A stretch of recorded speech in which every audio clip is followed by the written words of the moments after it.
13 News Now is your back-to-school station, and new at 6, where a new plan stands to reverse learning loss from the COVID pandemic. A new tutoring program has connected thousands of Virginia families with millions of dollars worth of grant funding. Some tutors sat down with Alex Littlehales to weigh the overall benefit, but noted obstacles they faced in the program's rollout. Summertime hasn't meant more downtime for tutors across Hampton Roads. We're just not used to getting free money. This March, Virginia Governor Glenn Youngkin unveiled a $30 million tutoring grant effort to ease the cost of private, virtual, and group tutoring sessions.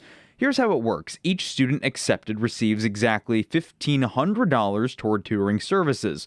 Lower-income families can receive double that for $3,000. The sudden influx of funds makes it possible for parents to afford tutoring if they previously couldn't. Parents now finding tutors like Vanessa Dietrich. They reached out to me and said, this is wonderful for us because now we can afford to pay someone in the areas that we cannot meet her needs. Or larger learning centers like the one Kim Teixeira runs. Between my two centers in Chesapeake and Suffolk, we have over 200, but I don't think we planned for as much as we have received. According to a spokesperson for the governor's office, the funding total doubled to $60 million to meet demand. While tutors acknowledge the overall benefit of the program, they also admit its rollout wasn't without certain frustrations, specifically in how many vendors were paid.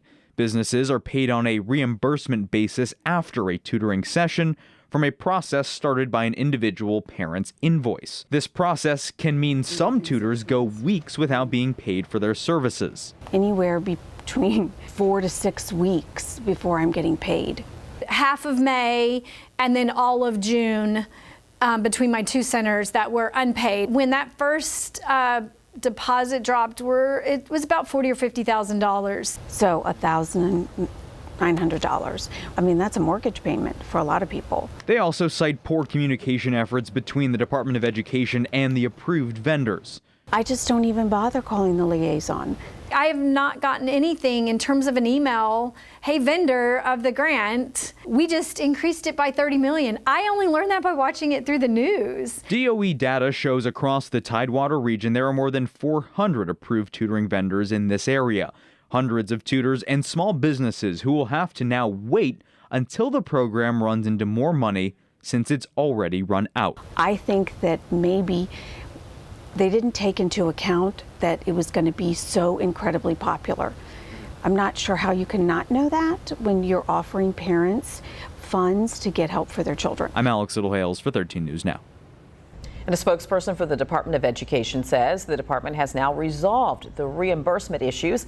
They estimate roughly 30,000 students will take advantage of this program.